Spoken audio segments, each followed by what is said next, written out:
All right, let's go and get started. Let me get the lights and whatnot adjusted a little bit. I wanted, what's it? Oh. I wanted to go through something real quick. I know it's been a long time since you all have done this homework, but this is going to start to influence things a little bit on your project. And that is this homework, the homework where you did the lively distribution factors and all of that. I finally did get it graded, and I've posted all the grades to Blackboard. But there's a couple mistakes that I wanted to illustrate across the board. Okay, number one is in relation to the lever rule. So, okay. I just wanted to go ahead and write this out. So for the lever rule, when you do your truck placement, this is what you do. So you've got your barrier that's kind of something about like that, right?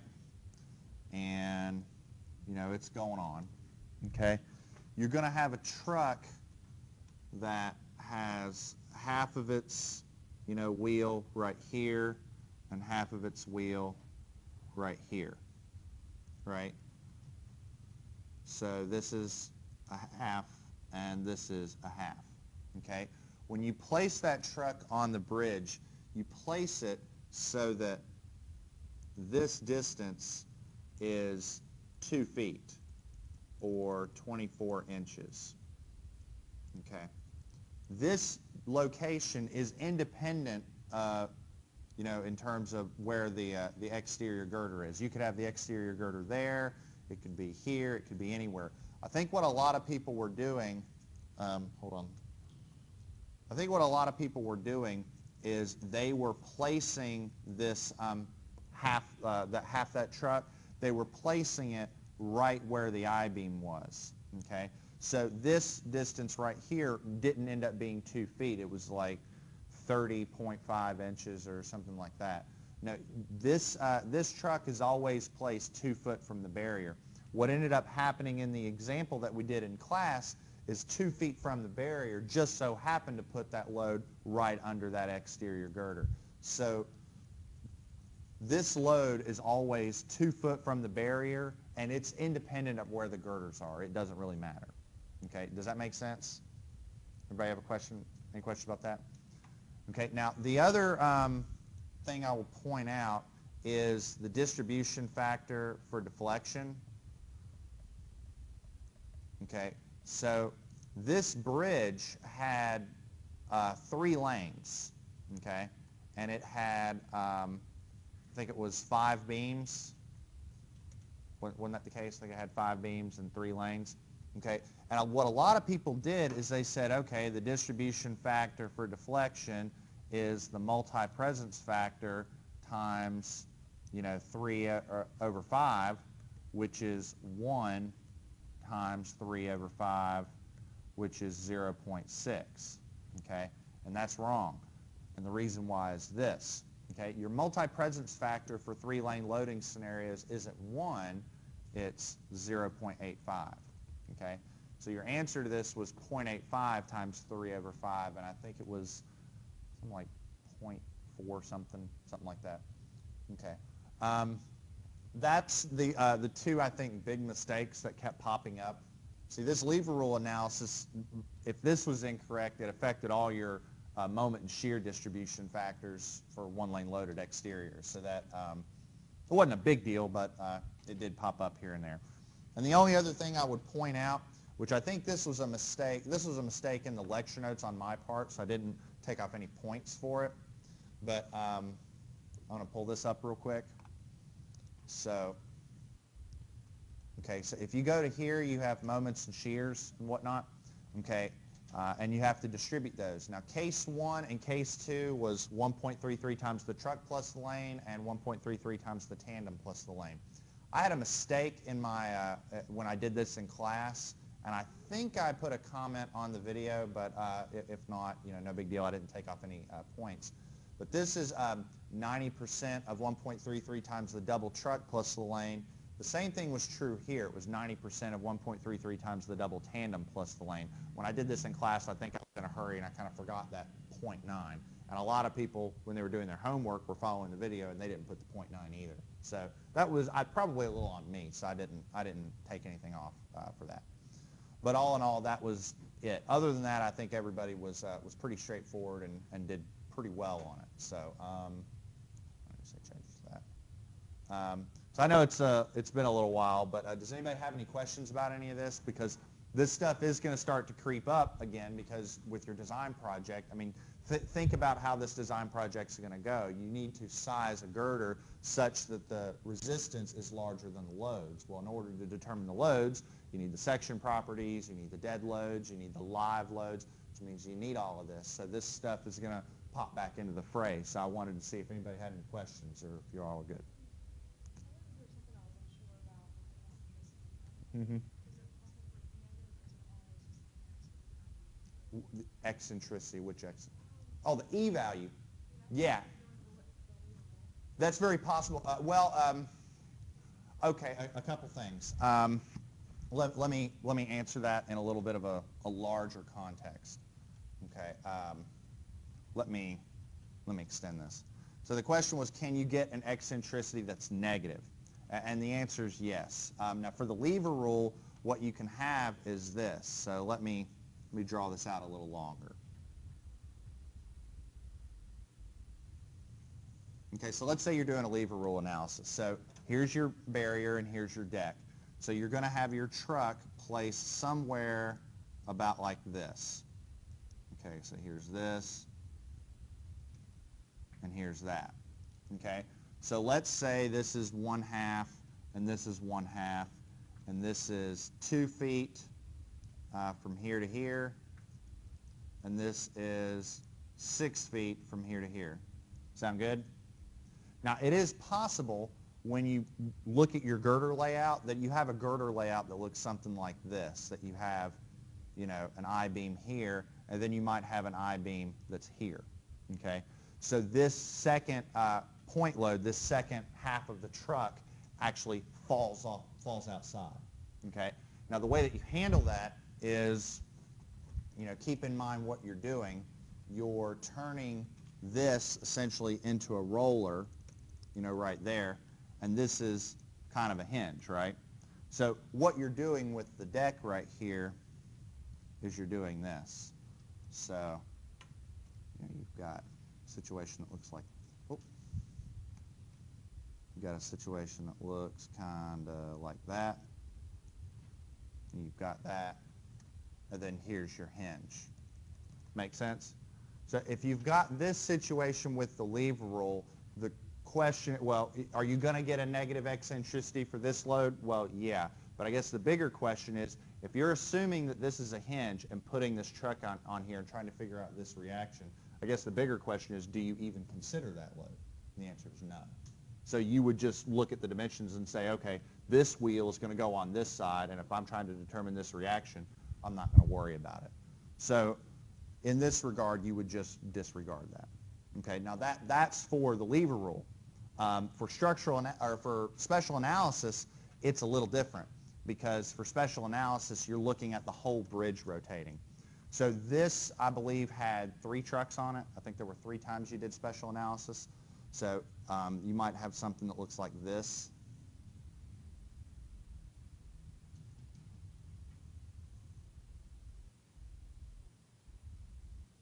Something about like that.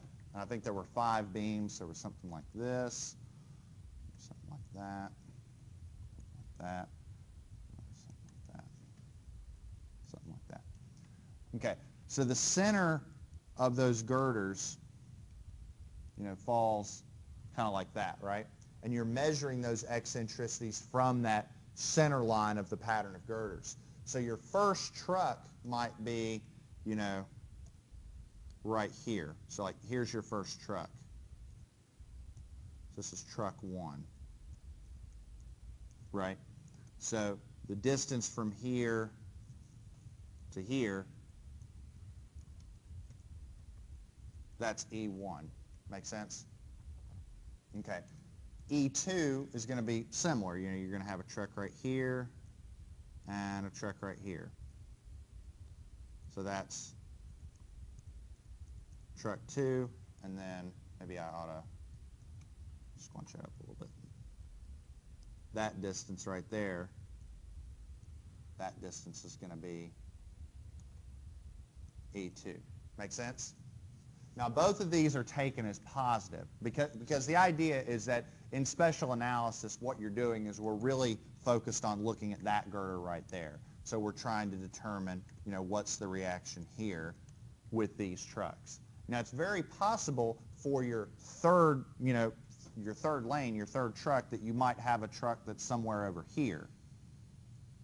So you might have, you know, truck 3 right there. And in this case,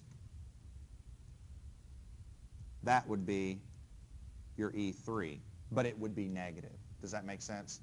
So this would be a positive E1, a positive E2, and a negative E3. So if you want, you could look at it like this. So for one lane loaded, your sum of E's would be E1. For 2 lane loaded, your sum of E's would be E1 plus E2. And for 3 lane loaded, your sum of E's would be E1 plus E2, if you want to think of it, minus E3. Because the idea is that other truck is sort of serving to rotate the bridge the other way, so it's softening the reaction on that exterior girder. Does that make sense?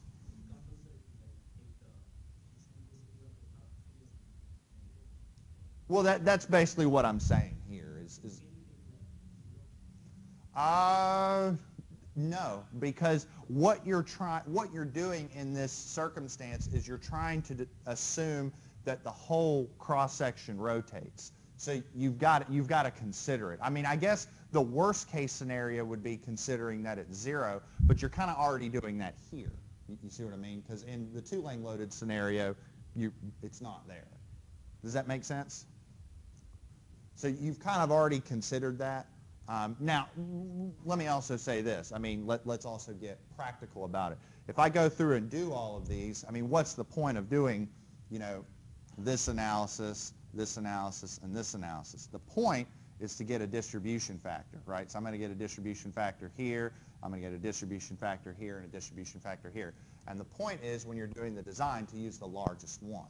Now, I'm going to take a wild guess and say that one of these two is going to be larger than that one, you see. So in the end, I don't think it's really going to matter. Okay. Does that make sense? This is good stuff. Any other questions? Did I answer yours? Okay. Okay, all right. Is that good? Any other questions? Okay. Now, last time, I do sort of want to somewhat sort of want to pick up from where we left off last time.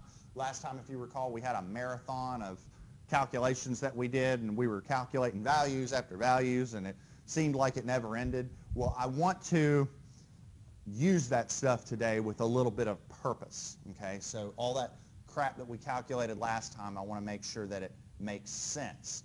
So I want to go back to this real quick just to sort of get back into the mindset of what it is that we're doing and what the point is. Remember, the point of everything that we did last time and all the math that we did is we were trying to determine how strong these girders are in their non-composite state. Because we've already looked at determining phi mn for their composite state, but we haven't looked at non-composite states, okay? Which is important, A, for negative bending regions, and B, when we're looking at the bridge during construction, which we'll look at constructability calcs later, and you'll see how there's going to be like a phi mn or a phi f sub n, and it'll at that point be like an afterthought to us because we'll already know how to compute it, okay? So right now the point is to try and go through those calcs and make sure we understand it, okay? Now, just to recap so that everybody's clear on what's going on, remember phi is going to be 1 for everything that we do, and our big push is to try and assess whether or not we're dealing with a beam or dealing with a plate girder. Now again, you learned this last time, the formulas are a little long and they can get a little nasty, but in the end, they're very plug and chug. Once you set them up in Excel once, you don't have to do it again, okay? So they're very easy to Excelify, quote unquote. Okay. And of course, you've got the flow charts and whatnot if you want to follow along there as well. Now, and I'm going to skip through this a little bit. So we started off looking at composite girders, which is what we've already done, and we learned a little while back how to compute Mn, and then just take this and multiply by 1, so phi Mn for a composite girder. And that's pretty straightforward once you've got a MP. Now, we also have a ductility check, which is pretty straightforward. I'm going to move past that. For non-composite girders, we have to determine whether or not we're dealing with a plate girder, which is governed by 610.8, or whether we're dealing with a beam section that's governed by Appendix A. Remember, if we're dealing with plate girder sections, we're going to see our capacities listed in terms of stresses. You know, the bending stress has to be less than or equal to phi Fn, a stress capacity. If we're dealing with beams, we're going to be looking at moments. You know, Mu has to be less than or equal to phi Mn. Okay. Now, last time we went through and categorized our girder that we were looking at for our example, and we found it was in fact a beam. It was an Appendix A section. Remember, it's a really stocky, short shape. So we were allowed to use Appendix A. So let me go forward a little bit into the Appendix A calc so that we can kind of get an appreciation of what's going on. Remember, while the formulas might get nasty and get hairy, this is what we're talking about, okay? And I know my steel folks who've seen this before, this should be old hat, you know? Remember, we have our plateau region, inelastic buckling, and elastic buckling, modified by a moment gradient modifier C sub B. That's the long and short of it, and all these equations are still representative of that. They may be a little hairier and a little nastier because we're dealing with plate girders as opposed to beams that are singly symmetric, and we have to go through and calculate all those properties that the steel manual just laid out for us in a lovely fashion. But in the end, the behavior is still the same. So I'm going to skip ahead. I'm going to skip past the 610.8 stuff because we already did the math that showed we're in Appendix A. So let's skip past all this 610.8 stuff. So Appendix A, okay? So if you're in Appendix A, the first thing you have to do is compute a set of web plastification factors, RPC and RPT.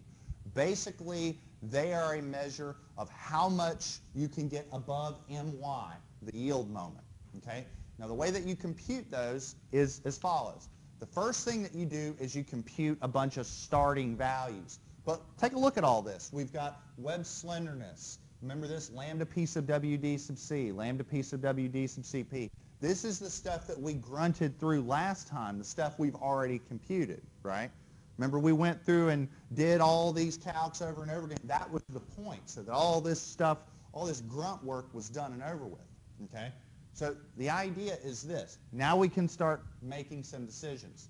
Now, the way that we compute, here's some more starting values and whatnot, which, again, we've already computed.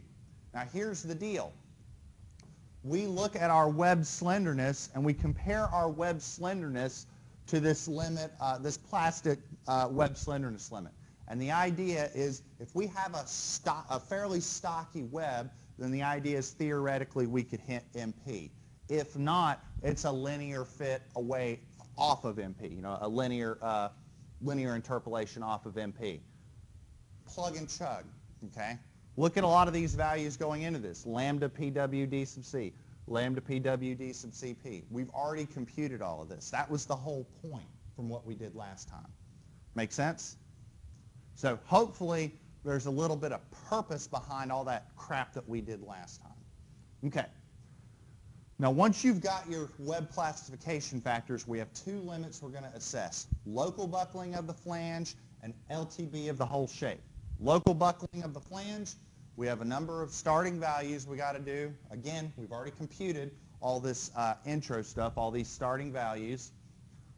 And here's the deal.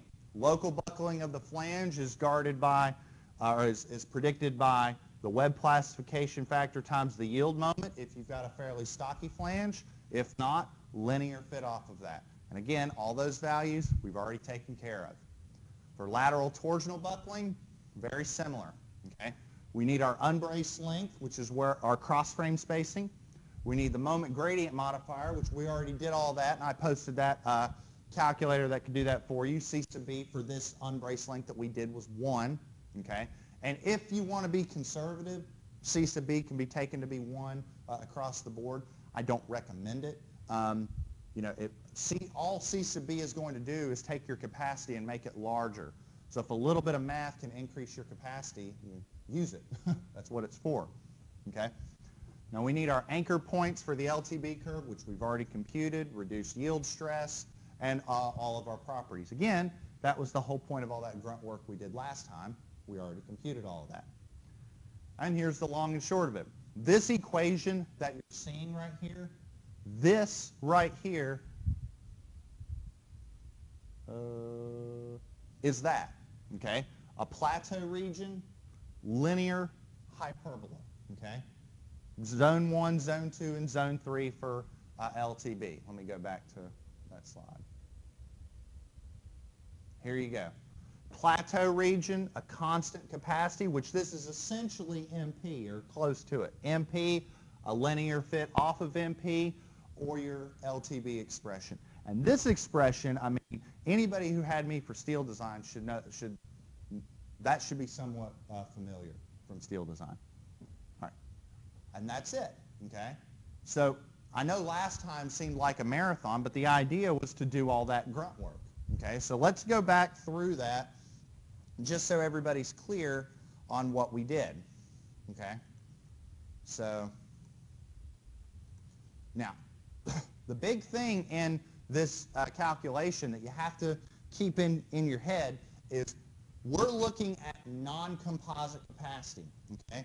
So since we're looking at non-composite capacity, that concrete deck, it doesn't exist, okay? All right? And that's important because later on we're going to look at deck casting. We're going to look at constructability. When we pour that wet concrete onto that girder, the girder by itself has to resist those forces, okay?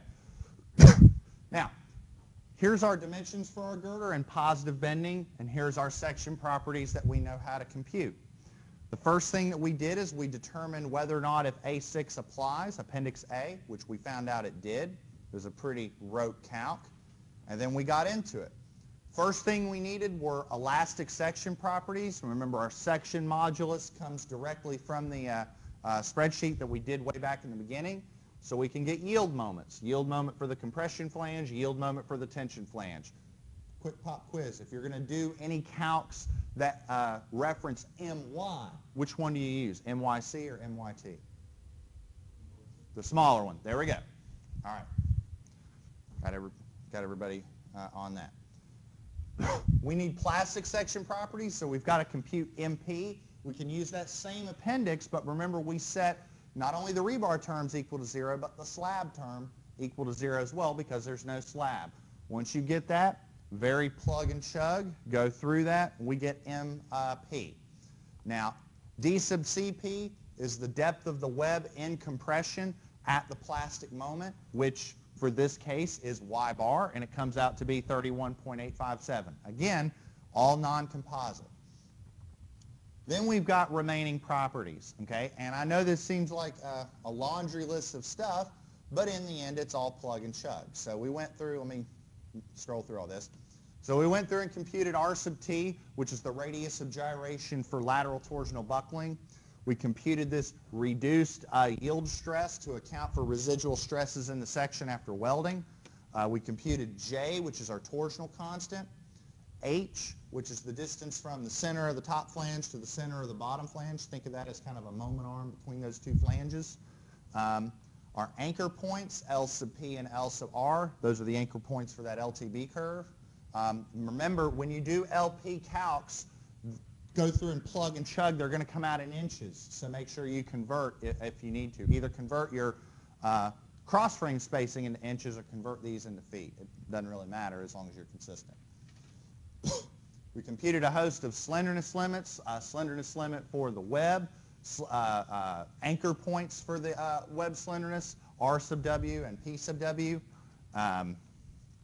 Again, plug and chug. We computed the flange slenderness, and then our plate buckling coefficient to get lambda sub P and lambda sub R anchor points for the flange. Sound good? So everything that we do from here on out is just going to reference stuff that we already calculated. Everybody okay with this? All right. All right. So since we're in Appendix A, okay, the first step in Appendix A is to compute web plastification factors, okay? Oh, goodness, my cord's getting all tangled. So web plastification factors.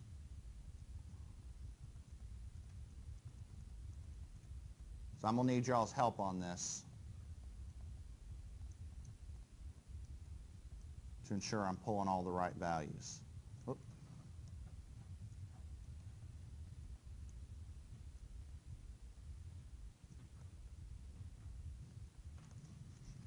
Okay, so RPC and RPT. Okay, so the first thing that we've got to do is compute an actual web slenderness value at MP. So what we've got to do is compute 2 DCP over TW, okay? Now that's 2 times, if memory serves me correct, that was 31.857. Is that what DCP was? Okay. Over the web thickness, and this web was, what, 7/16 or a half? 7/16. 7/16. Okay.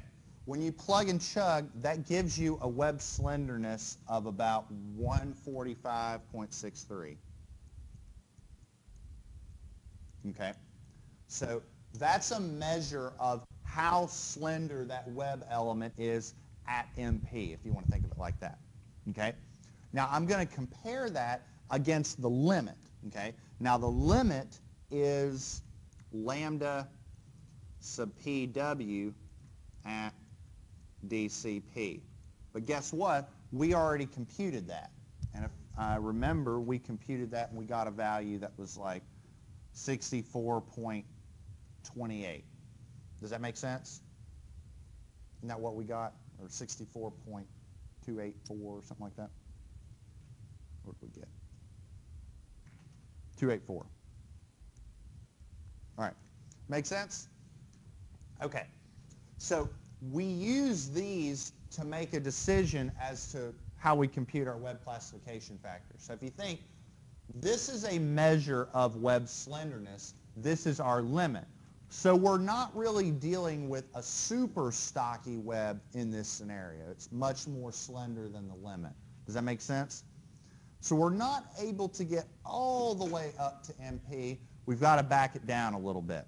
So I'm going to hop back and forth between the PowerPoint a little bit because I want to make sure everybody's following along. So here's our equations for web classification factors. And if this limit is less than or equal to, or if this slenderness is less than or equal to this limit, here's your RPC and RPT. That would have been nice, but we're not quite there. We got to calculate this. Luckily, it's all fairly plug and chug. Okay? We've got our hybrid Gerber factor, which is 1. We know MYC and MP, and we have all of these computed. So in the end, it's all fairly plug and chug. Everybody okay with this? All right. So I'm going to do RPC, and then we'll just write down the answer for RPT because it's a pretty similar formula. So therefore, RPC is the following. It's the minimum of, okay? So it's 1 minus quantity, 1 minus RH MYC over MP, and then lambda sub W minus lambda sub PW DC, lambda sub RW minus lambda sub PW DC, and all of that multiplied by MP over MYC, and that's one term. It's the minimum of that and MP over MYC. Okay.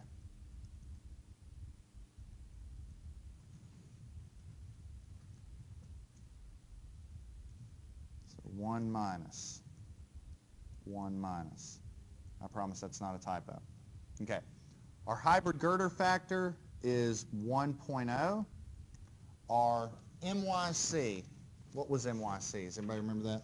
I think it was 2558.4 foot kips over MP, which was 3326.3 foot kips. So far, what's going on with the units? Well, what's happening? We've got foot kips over foot kips, right? What the heck's going on with my eraser? All right. All right, now we've got lambda sub W, which is, what was that, 115.46 minus lambda PW at D sub C, which was 50.97. Isn't that what it was? Ooh, my computer's getting a little slow on me.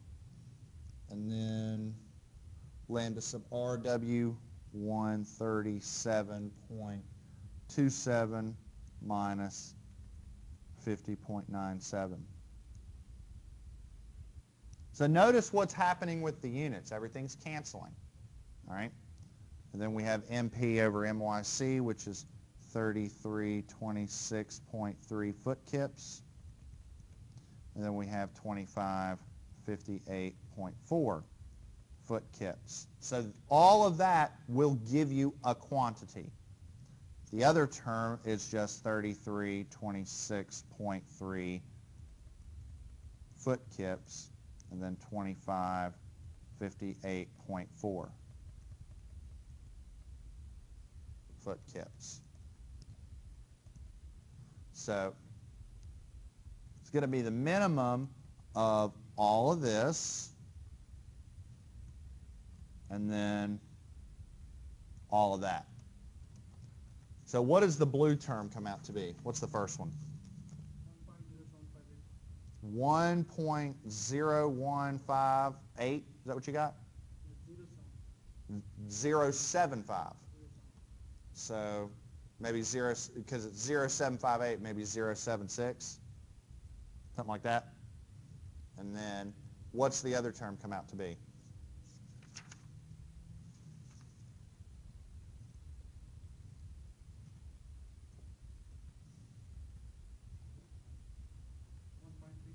.3 something, whatever it is, it doesn't matter, because that means that RPC is 1.076.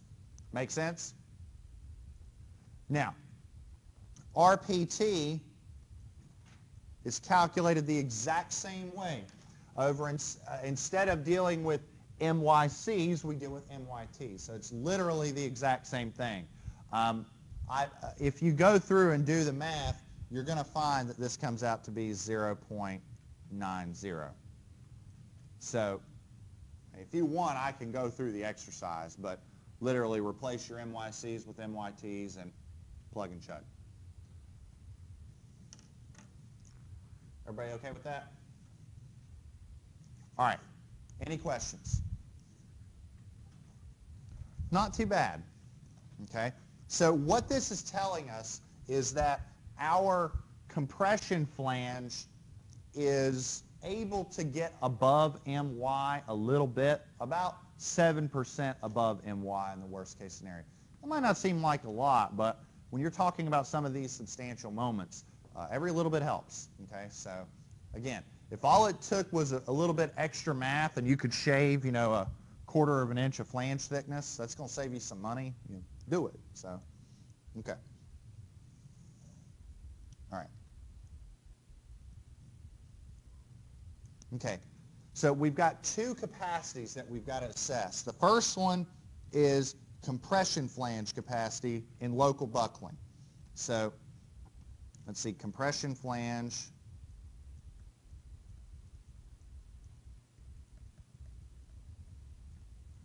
local buckling.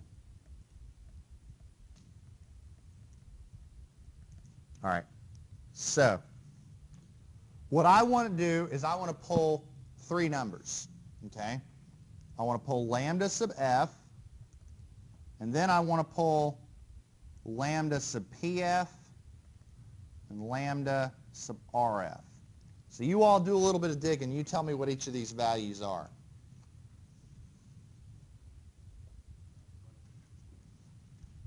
9 point what for the first one? 9.33. What about these two? 9.152. And then this one is, say it again? 17.47. Okay. So just so everybody's clear on what's going on, here's what we got. Okay. I'm going to go back to the PowerPoint. I'm going to refer to this image quite a bit. Okay. So what we're looking at is the capacity. Okay. Now this line sub right here, this value, that's lambda sub pf, right? Lambda sub pf was what, 9.17, something like that. This is lambda sub rf. It's 17.4 something, right? Now our value is 9.33. So we fall somewhere right there, right? So that means we're in zone 2 and we've got to use that linear regression, right? Make sense? Okay. Okay, give me a second. All right. If I scroll past in Appendix A and I look at flange local buckling capacity, here's the expression, okay? If I'm in zone 1, it's that plateau. It's just RPC times the yield moment. If not, I'm in that zone 2, and I use this. Again, just a linear equation, okay? Make sense? And everything in here, we know. We know all our lambdas. We just wrote them down. We know what FYR is. That's our reduced yield stress. We know what our section modulus is, and we just calculated RPC. All right? Make sense? Any questions? All right.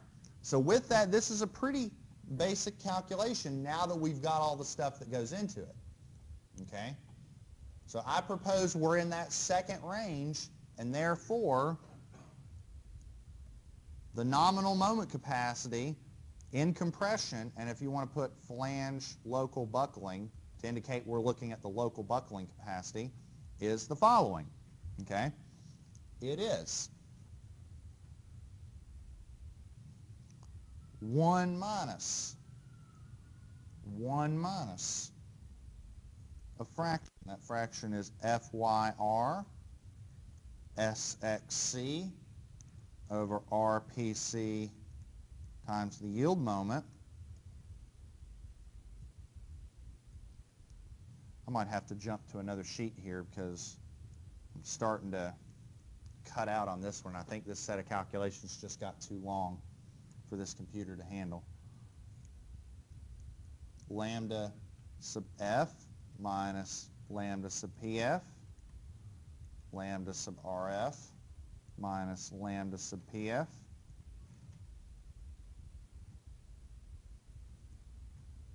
RPC MYC. 1 minus. So let's start plugging and chugging. FYR was what? That was, wasn't it 35 KSI?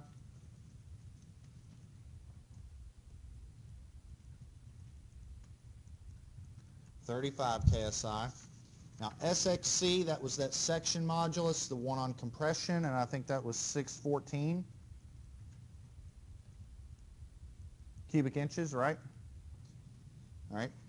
RPC, we just did that, was 1.076.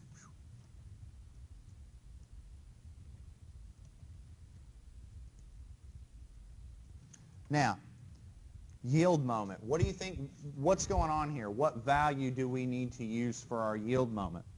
Well, looks to me like if everything's in inches, we need to throw inch kips into the mix, right? So that means for this we need to use 30,700.7 inch kips. Everybody see that? This is where writing those units out really helps out, because it'd be tempting to just use foot kips. Now you got to be careful. All right. Now our lambdas, we have 9.33 minus 9.152, 17.47 minus 9.152.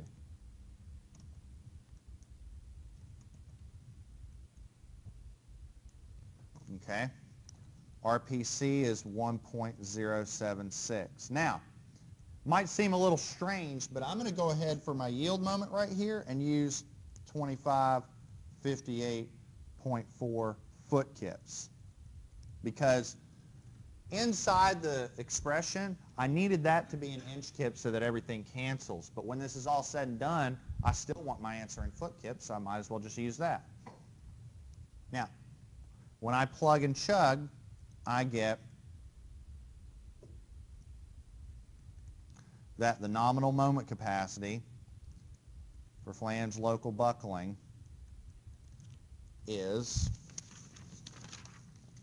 let me find it,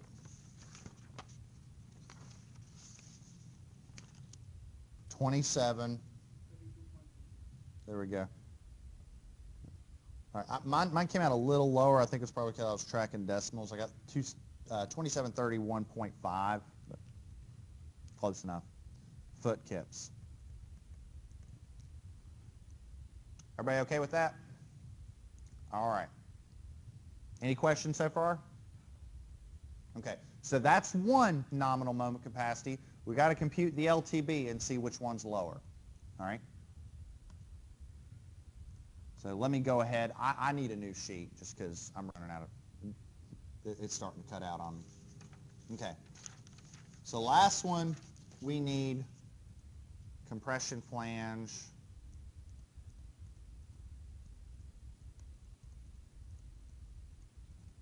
LTB capacity. Now here's what we do here, okay? We need the unbraced length, which, what is the unbraced length?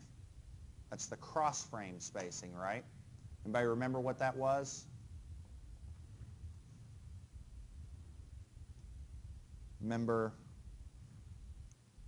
if you go to this, you go forward, remember, here's our girder, right? And here's our deck and whatnot.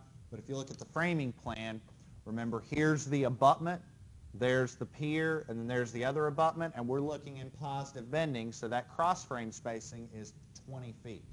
Everybody okay with that?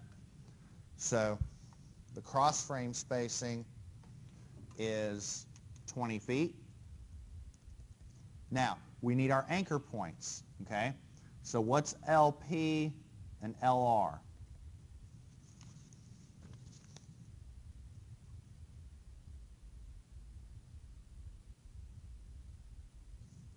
Anybody remember what these are?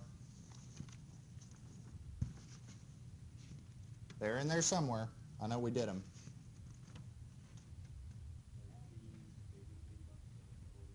So 74 inches. What is it in feet? Since everything's considered 6.98, something like that. 6.98 feet. And what was LR?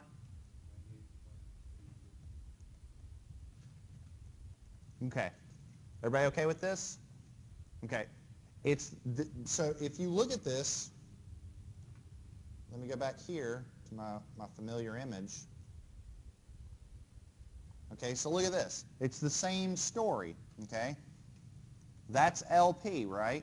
And it's what, 6.98 feet? This is LR, and it's 28.36. we are dealing with a cross-frame spacing that's 20 feet. So we're somewhere about like that. And we're still dealing with that linear fit, right? Same story, okay? So what's the scenario? Well, let me erase all that, or that's going to get stuck. Okay, so what's the story? Let me scroll here towards the end. And here's our expression. So here's the LTB capacity of that flange. Zone 1, it's just that constant value. Zone 2, linear fit. Zone 3 is that hyperbola, okay? Everybody okay with this?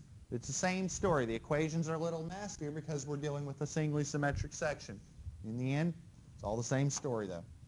So, now, one other thing we're going to need is C sub B, but we've already computed that, and that's 1, okay?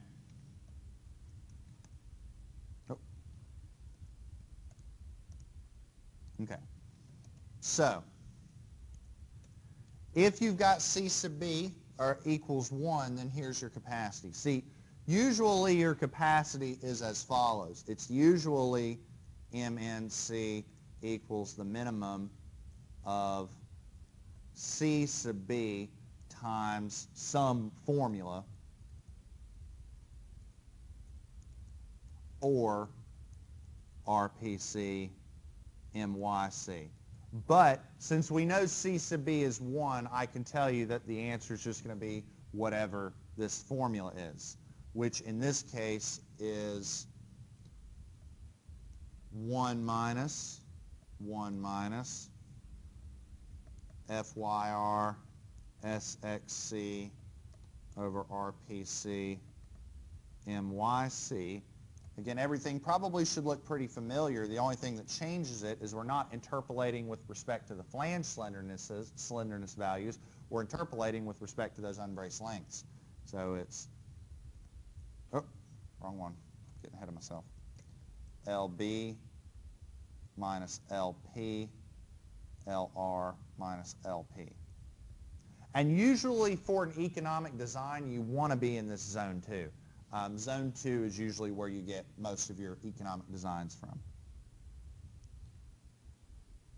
Zone 3 gets a little slender and a little wobbly. Zone 1, you end up using quite a bit of steel.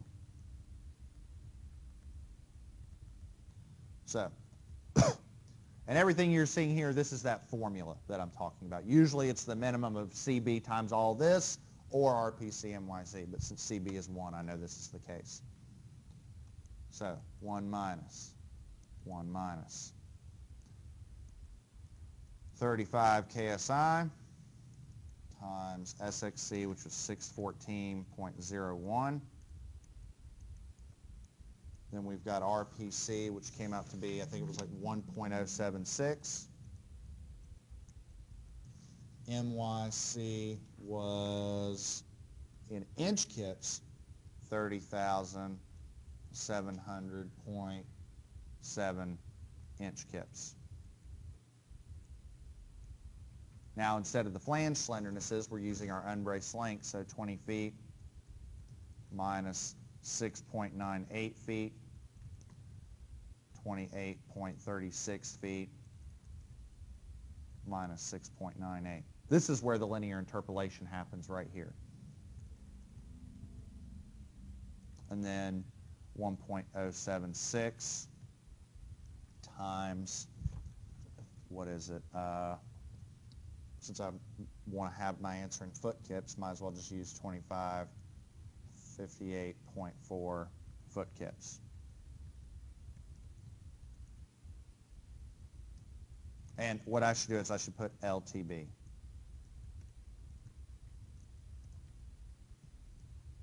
I should change that up here as well. MNC for LTB.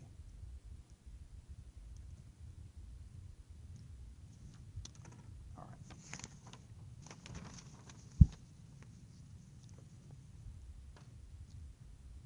So, anybody got an answer?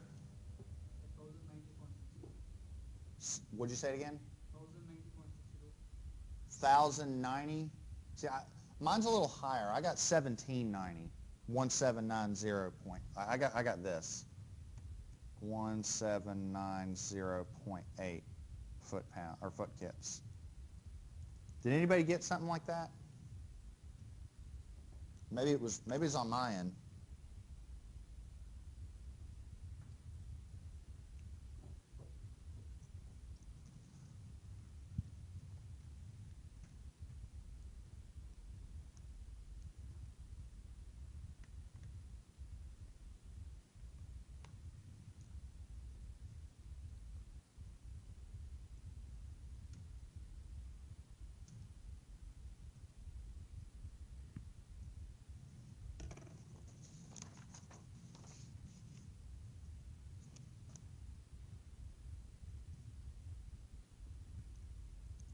Anybody get anything?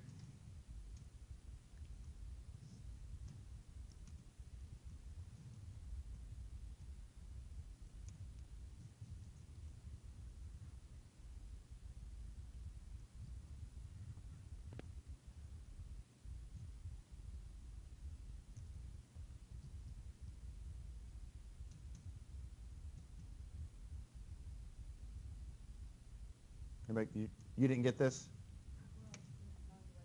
Yours is way up. Okay, hold on. Let's break out the Excel and let's check it and make sure everything's fine. What? all right. Hold on. Are all the values going into it right? This is 35.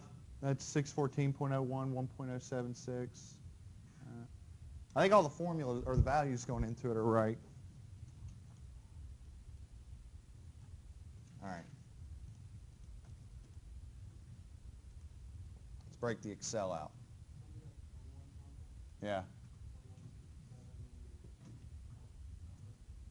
Yeah. All right, hold on. Let's just check it out. Okay. All right, so that's the calculation we need to do, right? So we have, all right, 1 minus.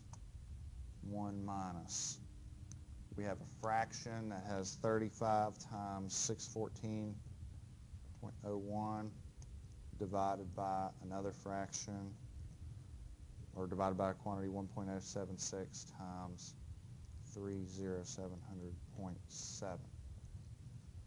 Okay, so that's that times, let's see, what do we got? This 20 minus 6.98 divided by 28.36 minus 6.98. That's all that times 1.076 times, okay, 2167. Why? How did I get?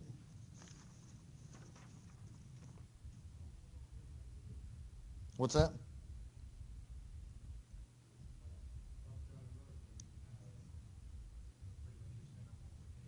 Yeah.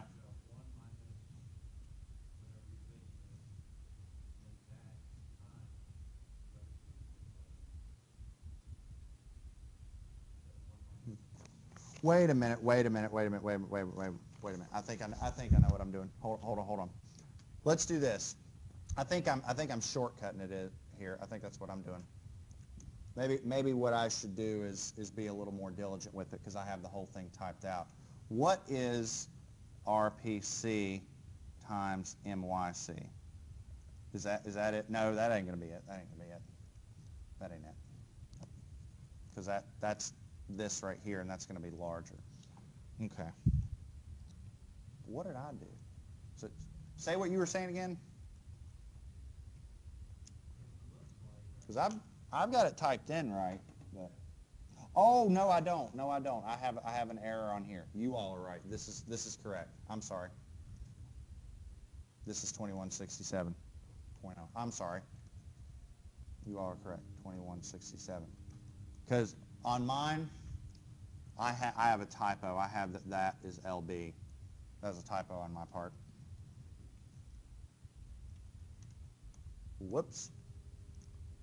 I'm allowed to make a mistake here and there. Okay. So this comes out to be 2167. You all were correct. I was wrong. All right. Everybody okay with this? Okay. So the last thing I want to do is this. I want to do tension flange yielding, which is really simple.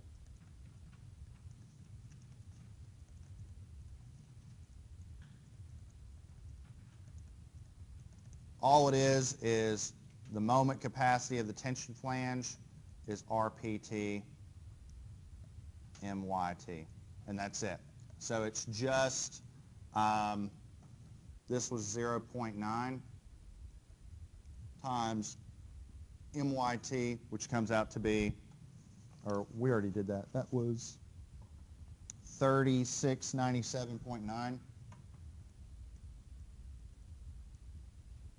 97.9 foot kips. And that comes out to be, say it again, 3328. 3328 point what? 1. So 1. Yeah, that's about what I got. Okay. So, to summarize this long series of stuff that we have done, here's the long and short of it. Okay, so summary. All right. So we have an MNC for the compression flange in local buckling as, what did that come out to be?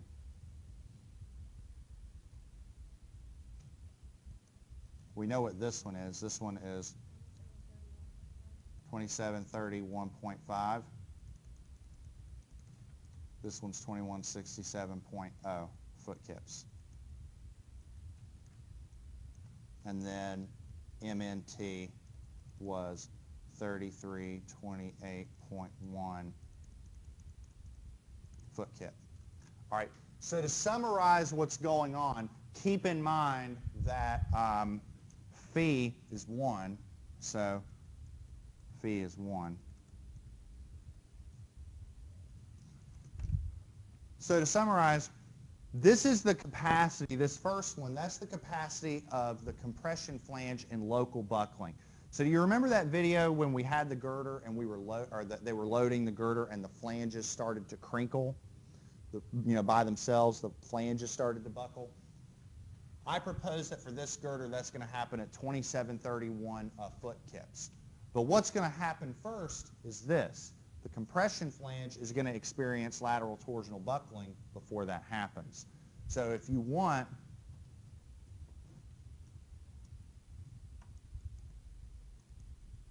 the nominal moment capacity of this compression flange is going to be the lower one, the 2167.0 foot kips.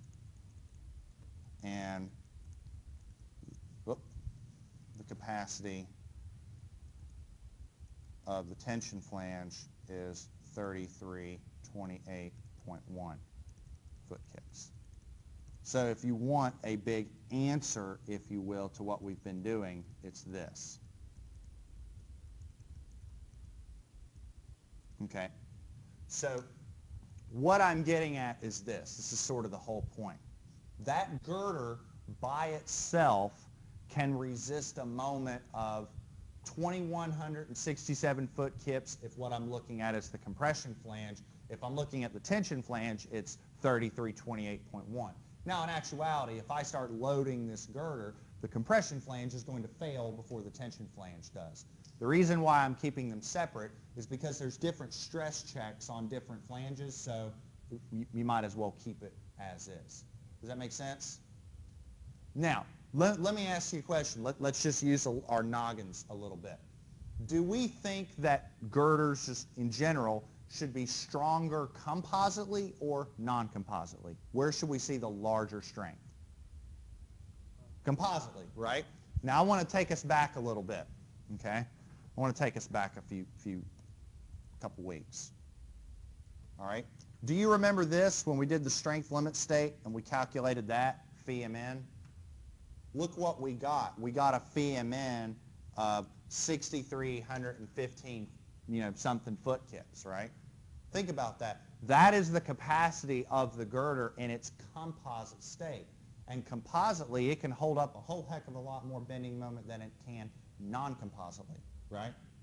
See what's going on here? So the effect of that concrete deck is pretty pronounced. But on the flip side, you got to think of it like this. Once that girder is composite, it can hold up what, 3 times the amount of load? That sucker's stout, when it's composite. But what about when you're pouring the deck? It's pretty weak, comparatively, right? So we got to think about that. Okay, does that make sense? So what I want you all to do, and this will be new next week because you all have the homework, I want you to write a spreadsheet that can compute these numbers, okay? And then what we'll do is, over the next couple weeks, is we'll start using them, okay? Now you already know how to use this, okay? Because you can take this, compare it against your moments to determine a factored moment, and see whether or not your girder is okay, right? Okay, so you all can do that math, and you should be preparing to do that. Okay, what I want to spend the rest of tonight talking about is 2 things, and we'll take a little bit of a break after this. We're going to dabble a little bit into shear tonight because I want to spend this week, and I want to basically next week to be the shear week to sort of get shear out of the way because we haven't really talked about that. But I want to talk about just girder design in general. I mean, going to this. Let me pull this up real quick. Go into this. So here's our example. And look at this. We've got a, goodness, there we go. Sit still. All right. So here's this. We got a top flange that's 14 inches wide and 3/4 of an inch thick. And we got a web that's 42 inches deep. Where in the heck did they come up with those numbers? Where the heck did they come up with that? All right. Well, I'll tell you how they came up with that. They wrote a big Excel spreadsheet, and they started twiddling around with the plate dimensions and plate sizes until they got something that made sense. But they had to start with something, right? They had to start with a girder size that made sense. And that's what I want to talk about after this, is how do we come up with that trial size at the beginning, and how do we tweak accordingly? And I want to talk about tweaking. How do you tweak those numbers efficiently and economically? But we'll get into that here in a second. Let's take a little bit of a break and get back together, what, 7:50, something like that? All right.